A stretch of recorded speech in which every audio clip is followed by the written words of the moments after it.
It's Friday, and what better way to spend the weekend than binging some of this year's best music docs to hit streaming services? From Lady Gaga's sold-out show at Dodger Stadium to the Jennifer Lopez doc that had everyone talking.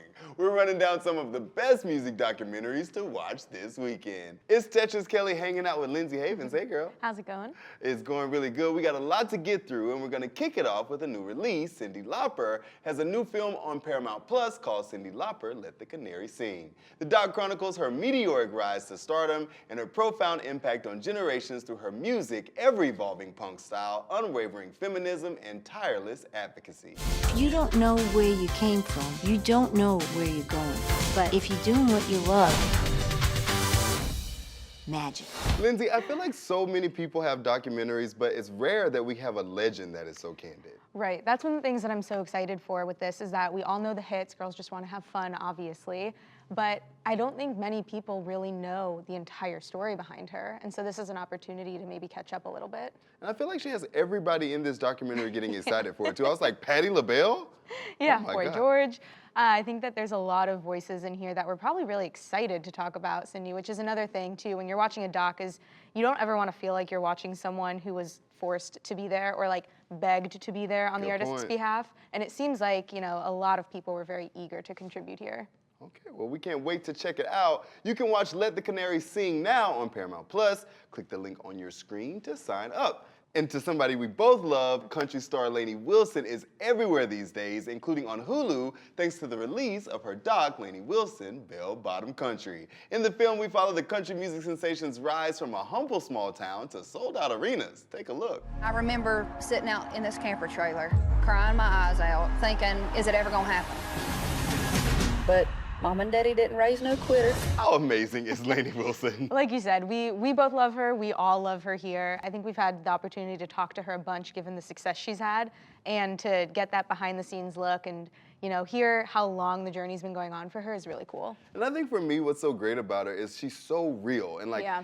I think people feel like people from the South, like myself or Liz, sometimes they're like, is that countryness real? And it's like, no, she is really, that's how her voice Can't is. turn it that's off. how she talks. She doesn't turn it off. She's like that 24/7. Yeah. And I think like to see more people get a behind the scenes look at that, they'll really believe it. Yeah, I think it's arriving at the perfect time too. More and more people seem to be interested and invested in her success right now. So hopefully this will get those people tuning in. Yeah, Team Laney Wilson. Also on Hulu is a documentary that was executive produced by Dua Lipa. It's called Camden, and it reveals the untold stories of how the lives and careers of some of the world's most iconic artists were influenced by this corner of London. Check it out.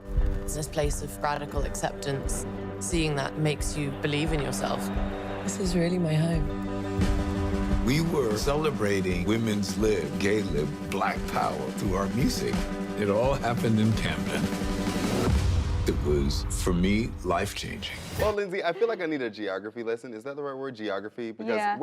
how close is Don't Camden ask to me London? this. Don't ask me this. I'm like, I've been to London. I don't even know where this place is. I don't think I've been to Camden. I think I can say that confidently. But it looks like a cool place. I have to visit now. It has so much music history. Yeah, which I truly had no idea just how many acts came from, like we said, this like tiny little corner of the world. Like Coldplay, obviously Dua Lipa, who is a producer on this. And she looks so young, right? She's like a little baby in some of these clips. But that's one of the things I love about her too. She is so busy, whether she's like having a book club, releasing an album, now producing a documentary. I think once her stamp of approval is on something, it gets me to buy in. So I'm excited for this. And I'm excited because for me, I feel like as Americans, we're a little selfish. We think about our little bubble. Yeah. And even in the documentary, when they start talking about like black rights and gay rights and all these like kind of uprisings that's happening, I'm like, oh, that was happening in London too, I guess. Sure. Yeah, worldwide. Wow, so this should be really interesting. Can't wait to check it out. Now, if you want to check out Laney's Bell Bottom Country or Camden, click the link to sign up for Hulu and get started. Moving on to the mother monster herself, Lady Gaga. She recently released her concert experience, Lady Gaga Chromatica Ball on Max. From LA's Dodger Stadium, Lady Gaga performed some of her biggest hits for a sold-out audience of 52,000 people.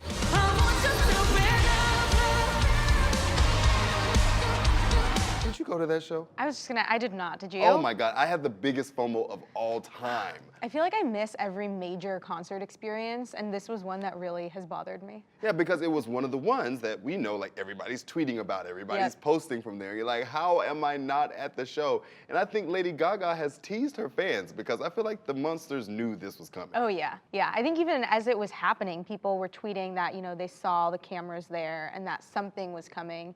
And I have to say, sometimes with concert experiences, especially if I've seen the artist before, I'm a little less inclined to watch at home.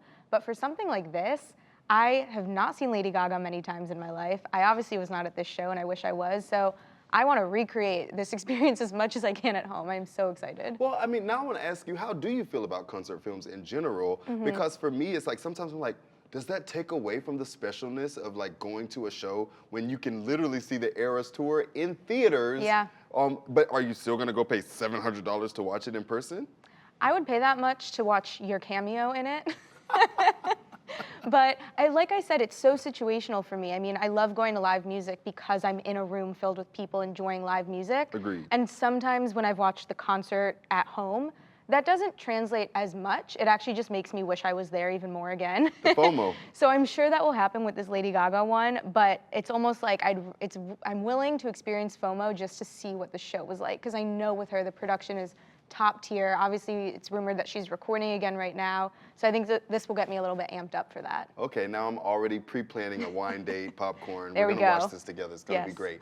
Also on Max is Call Me Country, Beyonce and Nashville's Renaissance. The CNN doc explores the definition of country music, featuring Beyonce's impact with Cowboy Carter as Black artists in Nashville continue to fight for visibility.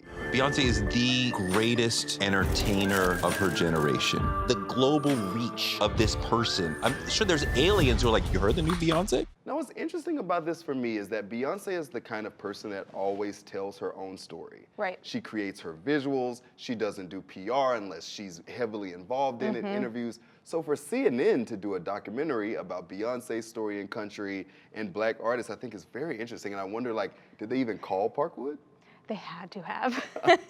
They had to have. I'm amazed at how fast this was able to come together, given how fast we're seeing country move into the mainstream this year. And obviously a large part of that is due to Beyonce and Cowboy Carter. But I think that what makes this so special is that it's incredibly timely. You know, oftentimes with music docs, like we were talking about Cyndi Lauper, for example, we have to wait to get them and give people their flowers, you know, sometimes decades after they're due. So I think it's actually pretty impressive given the turnaround time here and how many people are wanting this information right now. And then I feel like you've done a lot of carpets for us in the country space. Like, do you feel like you saw a lot more Black artists after this happened, or has it been something that's kind of happening all along? I think both are true. I think it's been, obviously, country music has a history in Black artists, and I think those artists are getting more of their shine now. But I also think, given at a lot of award shows and even, you know, Billboard's Country Power Players, representation was incredible there. And artists who are popping off right now, we're catching them in real time and giving them a platform to celebrate themselves and be celebrated by their peers, which is amazing to see. Yay, love that. Yeah. And if those two docs aren't enough, well, Lil Nas X has something for you as well. His documentary, Lil Nas X, Long Live Montero, spans 60 days of his 2022 to 2023 Long Live Montero tour and delves beneath the surface of the Grammy-winning star. And this one is for the champions. I ain't lost since I began. There's still parts of myself that I am learning to accept, but we're getting closer. I gotta say, I had a really good time at that tour. Yeah, you went? That's Yeah. another one I missed out on. Oh, he's such an inspiration to me as an artist because he's just undeniably himself. Yeah. He doesn't care what anybody thinks, whether he's on Twitter, on stage, music videos, no matter what, he just does what he thinks. And I think there's something so beautiful about that. Yeah, I mean, the music itself even, you know, the things that he'll write about or sing about and perform, I think is incredible. And I really love, too, that moment in time, because it really did feel like a moment in time for Lil Nas, was captured. And I think, like you said, over a 60-day period. So we're really in it with him in those moments. And then to sort of be able to reflect now, I think is worthwhile. Do you feel like his controversy is warranted? I think he feeds into it. So yes and no, because I think a lot of it is manufactured and it's kept Lil Nas in the conversation for a long time. But I think where it can cross the line is when the manufactured controversy backfires and it leads to people either misinterpreting something or, wrongfully accepting a message that he was excited to put out. I think that this offers some much needed context as well. And again, you can't help but root for someone as you see them on such a successful tour like that was. Yeah, absolutely. Well, you can watch all of those incredible pieces on Max, so click that link to sign up. Now, we gotta talk about my girl, J-Lo. Jennifer Lopez's documentary on Prime had everyone talking about it on social media. Jennifer Lopez, The Greatest Love Story Never Told, follows J-Lo as she attempts her most daring project yet, independently producing a new album and cinematic original that explores her 20-year journey to self-love. Check it out. I don't need to do any of it, but I want to. Here we go. I'm scared. You don't look like it, though. I don't act like I'm scared, but that's the secret to my whole career. So, how did you feel about J-Lo's documentary, Lindsay? I mean, man, oh man, like you said, everyone has been talking about this on social media. J-Lo cannot seem to escape social media chatter lately. And so it's a good time for this to be coming out. And like you said, in her own words, something that she's had her own handprints all over. And so I think that's really special, and it makes me as a viewer trust it a lot more.